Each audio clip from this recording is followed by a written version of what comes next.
So I'm not, He also had Sotheby's and had to pay the big fine for the auction stuff. What is up, people? This is Addikin, and I'm here once again with Detroit Dave.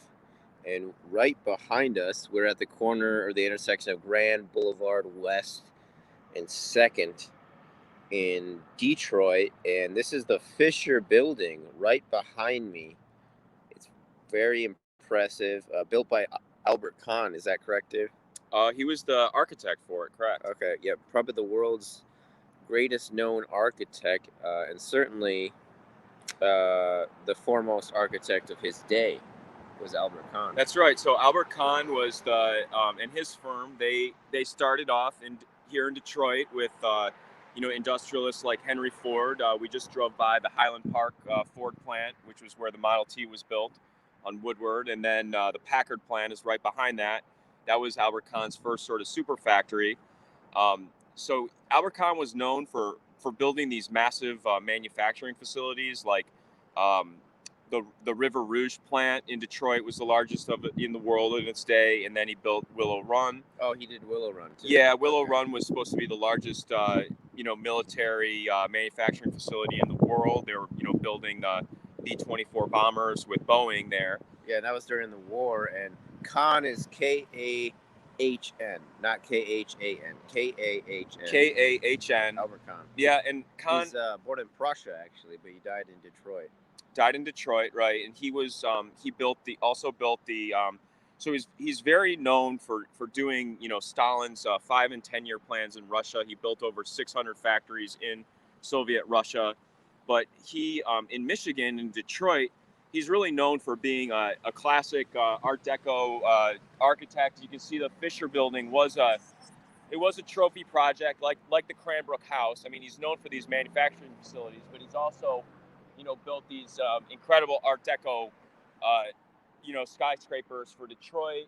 We talked about Father Coughlin with his WWJ, which this was the radio tower for WWJ.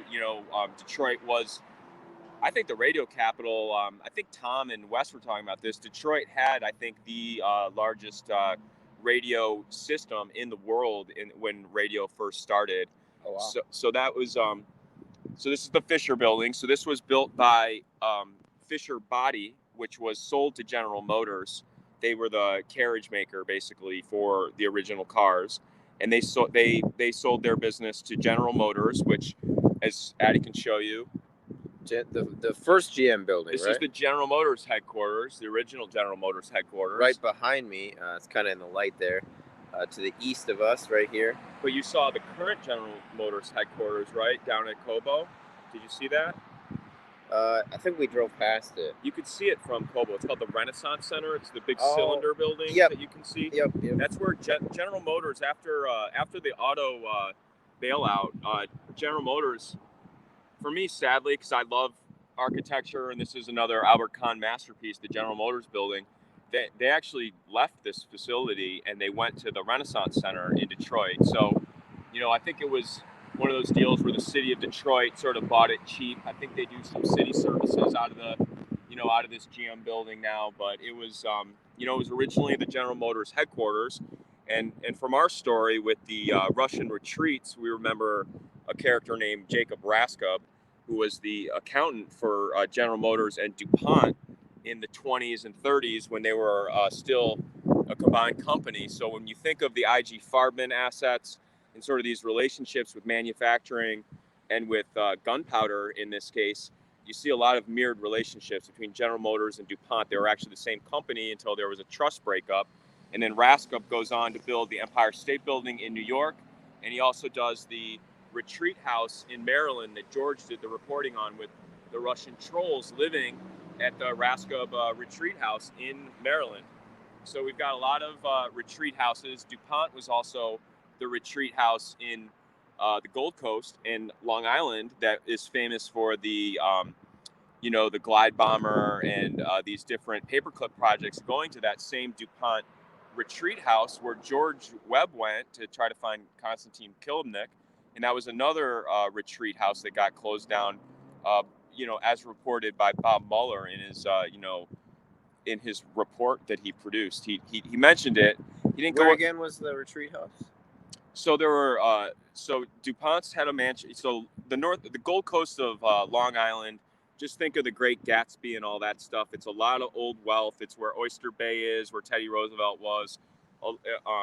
But this DuPont mansion was near Oyster Bay. I forget the exact city it was in, but it was up there by Oyster Bay on the north shore of on Long Island Sound, basically.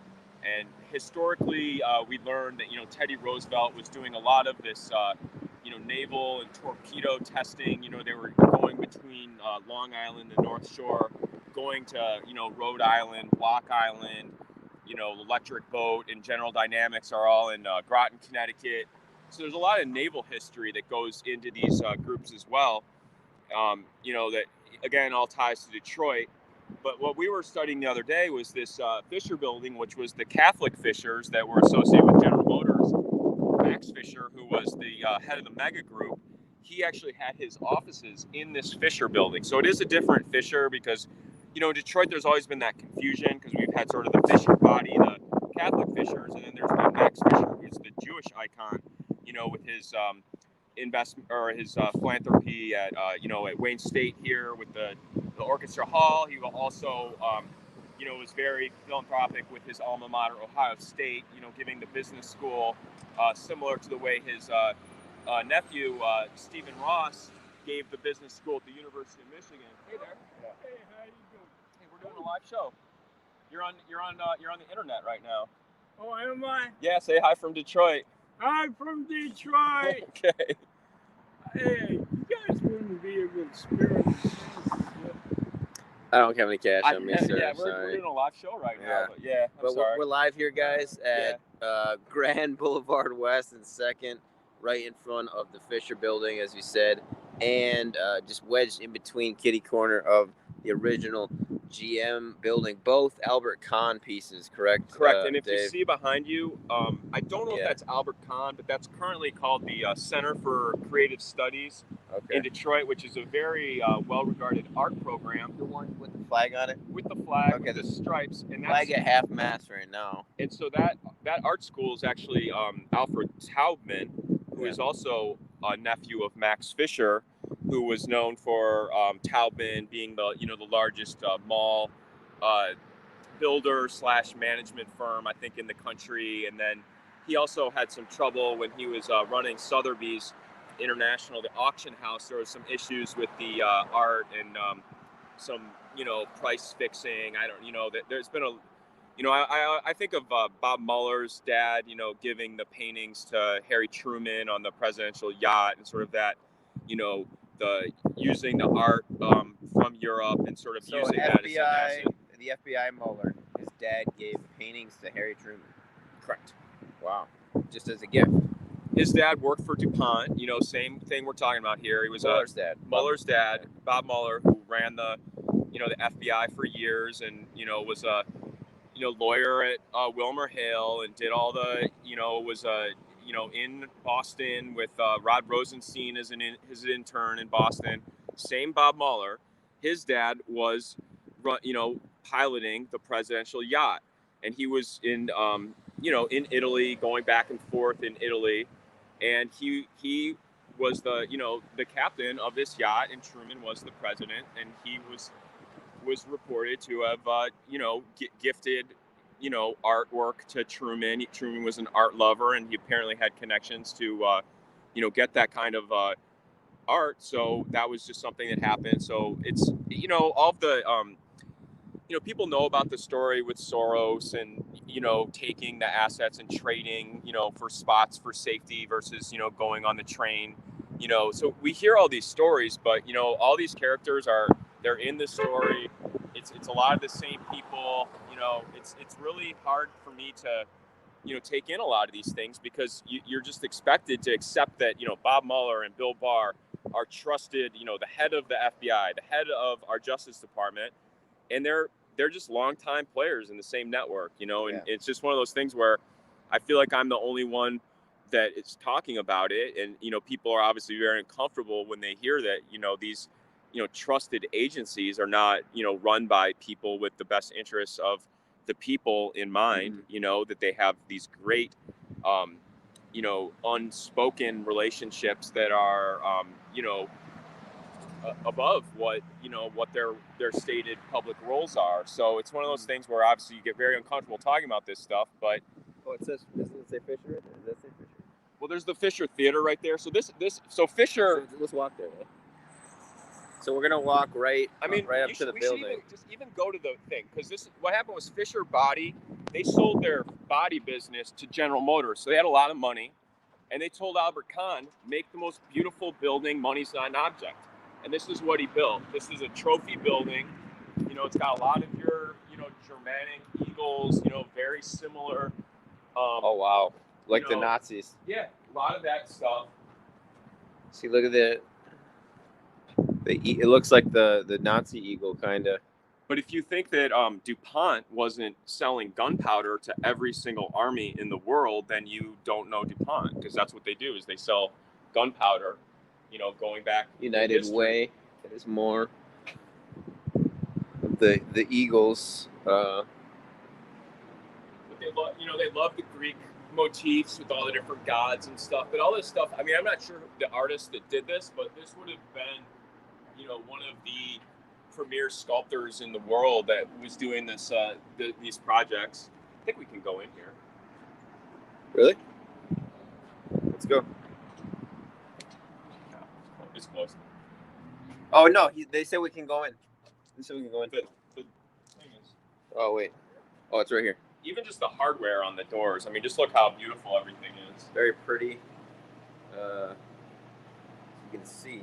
This is the lobby. So for architect lovers, this is considered one of the greatest Art Deco buildings ever created in the world. So the Art Deco was sort of the period in the 20s and 30s. A lot of the skyscrapers in New York, they're famous, kind of fall under that Art Deco category. But this is considered one of the, you know, most, like a budget that had no limit. You know, here's the...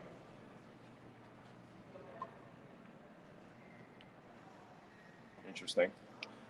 So it says, in commemoration of the exemplary business ethics and zeal for fairness manifested by the Fisher brothers and their associates in every relation with those who have striven in the creation of this building. This tablet is presented by the architects and all contractors.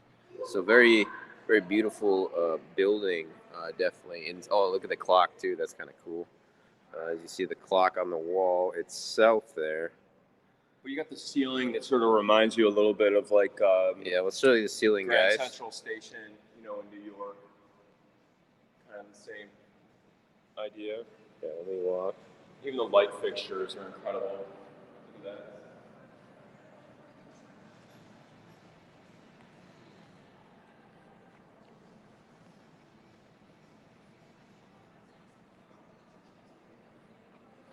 So, Addy, this is also, I think you said it, but this is also the building that, and there's another sign that maybe you might want to read on there for people. It's the Golden Tower right here. That's the historic monument. Oh, wow. The historical marker. So, I'm going to show them this first. You see the hall. It's kind of a great hall there. This light. It goes down this way, too. It really is an incredible building.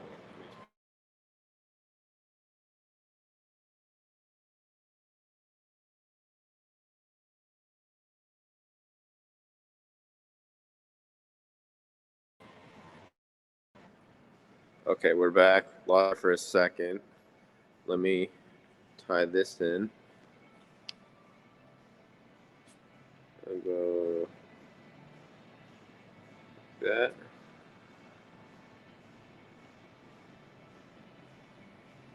Okay, Fisher Building. The Golden Tower of the Fisher Building has brightened the skyline of metropolitan Detroit since 1928. Called Detroit's largest art object, the edifice is a city landmark. The Fisher brothers, developers of the closed automobile, erected the building for their offices. Architect Albert Kahn received the Architectural League's Silver Medal designating this as the most beautiful commercial structure of the year.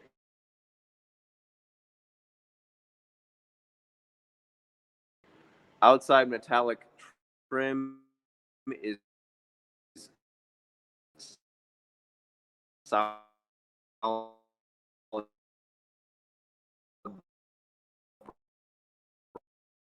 bronze.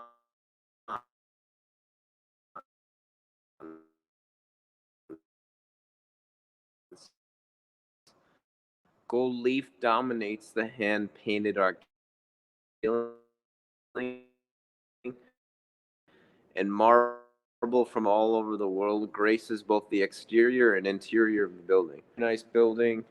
We used to, as a little kid, I used to go to, shows with the family and stuff. Like, if you want to get into the family history, like when my dad, like when I was first date with my mom, they came to the Fisher Theater, was like the big, hot place to, knock the socks off your date. And he took her to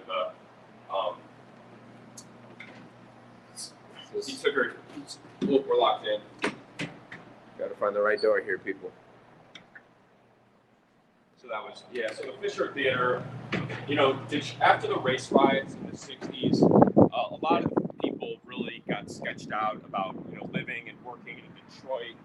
That's just a study that I feel like people could do is, looking at how Detroit went from this wealthy city, one of the most affluent cities in the world, to basically being a rotted shell, in many ways, and how that could have ever happened. And I think that's probably what we're trying to study right now is who the players were. It's like the Fisher Bakery. It's gone. Yeah. This is also, Addy, this is also basically on the Wayne State campus. So when we talk about all the Wayne State things, connections, Wayne State is just going south here up these streets is how you get to Wayne State. So we're just walking parallel to West Grand right now, West Grand Boulevard. And the Fisher Theater is coming up here. Let me show it to you guys.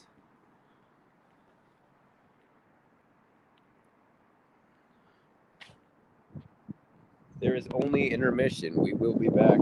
So this was kind of the entrance into the Fisher. I mean, they add this ugly walkway on. I mean, who decides that on the Fisher building to add that? Is this the foremost Broadway theater, would you say, in Detroit?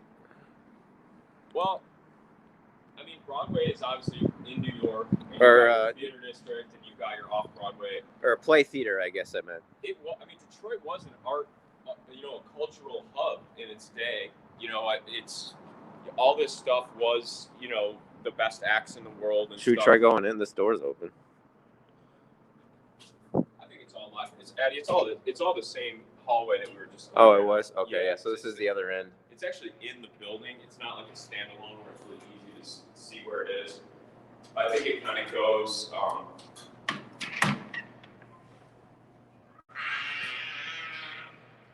really haven't even been to the Fisher Theater since I was a little kid. So there's your answer. It says it's the best Broadway experience in Detroit. So very cool. Yeah. I mean, we've got Symphony Hall. You've got the Orchestra Hall, which is, Max Fisher donated the Orchestra Hall or at least the renovations of it at Wayne State. But, Detroit has a lot of, historically we had, a lot of theater. People think of Motown music being popular music, but there was a lot of, cultural achievement here that, sort of been washed away, I would say, with a lot of the stuff that, Detroit's, really strong points. Yeah. This was interestingly was where, Max Fisher set up his offices, which, was always interesting to me because he, being sort of the iconic, founding father of Israel, helping with all these war efforts, arming the, protecting the Israeli people.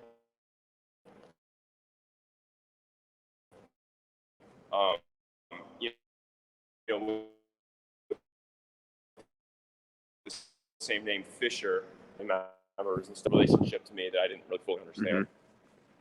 But he did have his offices here in this building when we were looking at the correspondence that he was doing with different, presidents and different leaders and things like that. So Yeah, you could have the ear of some 4 or 5 presidents. He was kind of the go-to guy for advising presidents on relations with Israel. right, and he had these connections with Marathon Oil and with pipelining. Aurora Oil was a company that he was partnered with the Fords, with Henry Ford II. So again, going back to that sort of odd relationship between sort of the German and the Jewish, sort of that conflict has always been very confusing for me, because the characters I knew in my real life were friendly, and people got along great. Yet there was this legacy of these great tragedies, and it's just hard to reconcile it all, because you're taught that this is what happens in these world wars and stuff like that. But then you meet the grandkids of the actual characters and stuff, and people are not, you don't see that lingering, hatred or whatever that you would expect in, from what you're told, as far as the, slaughtering huge groups of people, genocide, stuff like that. That stuff was always,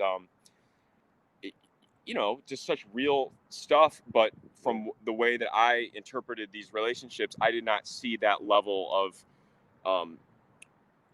memory or whatever. And I think it ties back to the fact that these groups were partners from the beginning, and that they had business relationships. They were doing war material, they were doing tanks, they were doing airplanes for war, they were doing the missiles, they were fueling the war effort. So they were pipelining the, doing the, when we talk about the Tehran conference, where basically Churchill and Stalin and FDR are sort of deciding the future of petroleum in the Middle East. Okay, these guys were all partnered going back then, and to think that Max Fisher wasn't partnered with Rockefellers from day one in this stuff, to me is just incorrect thinking. You're just not placing people in the right networks as far as who their business partners are. So here we are, folks, West Grand Boulevard, Fisher Building tour we just did, and Fisher Theater showing as well. Max Fisher, influential advisor on international relations between the United States and Israel. Lex Wexner, mentor too. Yeah, and his protege was Les Wexner. Final thoughts on Max Fisher, Dave, if you could.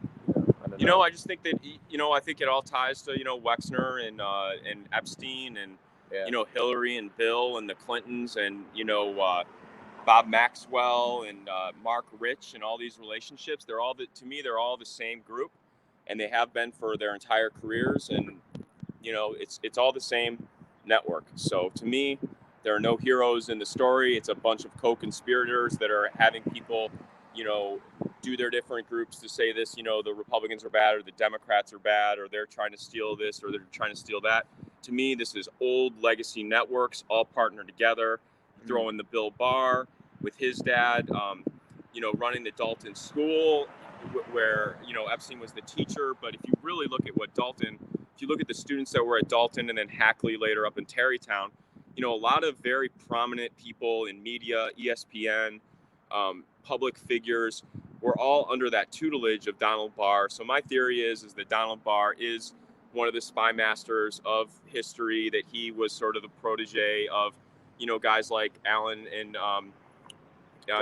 John Foster Dulles, and then the Bundy brothers. And I feel like, you get Kissinger in that group, and then you've got Donald Barr in that group, and then you've got Mueller's dad that's, doing the DuPont metal scouting and giving paintings to Truman. Giving paintings, but also you have to remember that he had the exclusive on uranium through Davidson Chemical Company. So he was the only distributor of uranium in the United States, was Bob Mueller's dad. And Bill Taylor, who was the guy that fell out of his chair because he was so shocked that Trump would withhold aid to Ukraine with Burisma and Kolomoisky and those guys. His dad is the one that did the package reactors for the U.S. Army that allowed basically Operation Blue Jay, where they went up to Newfoundland and created this base in whatever 3 months they were able to build a base. they're able to do that stuff because they have portable package reactors. When we talk about the Belt and Road that George and the newsroom have been going into, you need to have the package reactor to run those operations. So again, all this stuff tying back, it goes to the Atomic Energy Commission. You look at the history of the of DARPA, the creation of that. It's all the same characters, and Detroit was we were the arsenal of democracy, was what we called ourselves, and that is a real thing. So Detroit was the arsenal. So there was a lot of interest in coming to the arsenal and getting our military equipment and secrets and R&D. A lot of that stuff happened here. I know everybody thinks of the car companies, but to me, it's this area was where the manufacturing processes for doing large-scale war efforts, I think, was honed in Detroit. I think it was modeled and copied for Soviet Russia by Albert Kahn, and that, I think, is the how history happened. And in the same with the Nazis, right? With all the Nazi war machine buildup, same group, same models, for how to use manufacturing techniques. I was talking to Addy about the Highland Park factory where the Model T was built. That was Ford gets credit for the assembly line, but he also gets credit for having a car built in one facility where you don't have to take the chassis, send it to another factory. Now you have a transportation issue, a possible corrosion or damage issue of transporting it. He wanted to build everything in one place. So there is a lot of manufacturing history that happens here in Detroit as far as processes, techniques, monitoring, efficiencies. A lot of that stuff was from Detroit, and it got spread, I think, all over the world, and that was the story. So there you have it, folks. Max Fisher, influential, some would even say legendary among the Jewish community, in particular here in Michigan and in the Detroit area. This has been a tour of the Fisher Building, some history behind it, the GM Building just across the street. Its architect, Albert Kahn, who architected both buildings, and some background info as well. So it's been Ads and Dave. Look at Kahn's partnership with Amtorg, which was the broker. If you look at the Fish Committee and the Palmer raids, the initial history of anti-communism in the United States is all related to those relationships. It's the phosphorus that in the lumber, they said that the Russians were going to come in, use gulag labor, and flood the American markets with cheap materials from Russia using slave labor. That was the story they told in the teens and the 30s. That's the history of why Russia was so bad. It was based on them using gulag labor. And, I feel like the stories are all very muddled. I mean, I grew up in an era of the kind of the end of the Cold War. So Russia was kind of a joke at that point. Like, they were known as sort of a broken down, former, great rival. But they were going into their bankruptcy where, they sent in Mark Rich to hack everything up, redivide the country, redivide all the assets. But, the idea now with Adam Schiff, even today saying that it's Russian disinformation, Russia was a bankrupted country that went from being the USSR when I was a little kid in the Olympics, and I remember all the, national anthems during the Olympic Games and all that stuff. They changed. They were broke. They went bankrupt. They got reorganized. So the idea that we've got, the same old, Russian communist menace doesn't add up to me. I just feel like they want us to still think of the, Russian communist menace. And I'm sorry, They but want to paint Russia as the bad guys, I think. well, they want to make Putin a strongman. They want to say that he, is imprisoning journalists, that he's, attacking gays and lesbians, and they throw the Pussy Riot and all these different, rock bands and, his mistreatment of people. I have no idea. I've never been to Russia, but I do know that they love to, make big stories and, Well, there you have it, folks. Fisher Building, history, GM Building, Albert Kahn, Detroit history. We're going to TCF Center now, folks. Stay frosty. This has been Ads and Detroit Dave for Addy Ads and Neighborhood News.